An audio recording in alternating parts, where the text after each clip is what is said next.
2 minutes pour comprendre. Aujourd'hui, on va parler du repas du soir. Alors, je suis avec Pierre Joyot. Pierre Joyot, vous êtes co-auteur de La Nouvelle Révolution alimentaire avec le docteur Cyril Laporte.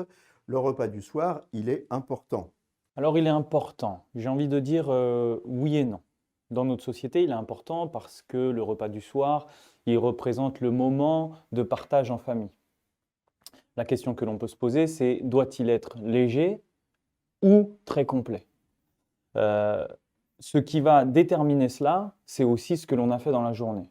Si on a mangé très riche au cours de la journée, avec le petit déjeuner et le repas du midi et éventuellement une collation, le repas du soir peut être un peu plus léger. Toujours est-il, même s'il est complet, la principale règle à respecter, c'est plus de légumes que du reste. Quel que soit le repas que l'on prépare pour le soir, il faut une quantité de légumes dans son assiette. Et respecter cet équilibre permettra une digestion plus aisée et ne pas se sentir lourd lors du sommeil. Voilà, donc ce repas du soir, il va précéder le sommeil. Donc, c'est important aussi pour bien dormir. Qu'est-ce qui est important finalement? C'est d'avoir bien mangé ou c'est d'avoir au contraire l'estomac léger?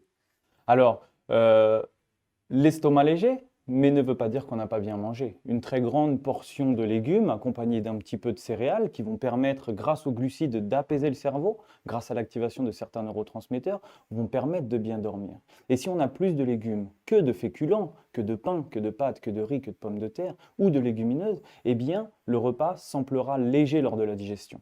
Dans l'idéal, il faut manger combien de temps avant de dormir? Au moins 2 heures, c'est bien. Au moins 2 heures, c'est bien. Eh bien voilà, vous savez tout sur vous avez tous les bons trucs pour bien vous alimenter le soir et bien dormir ensuite. Voilà, à très bientôt pour un nouveau conseil santé.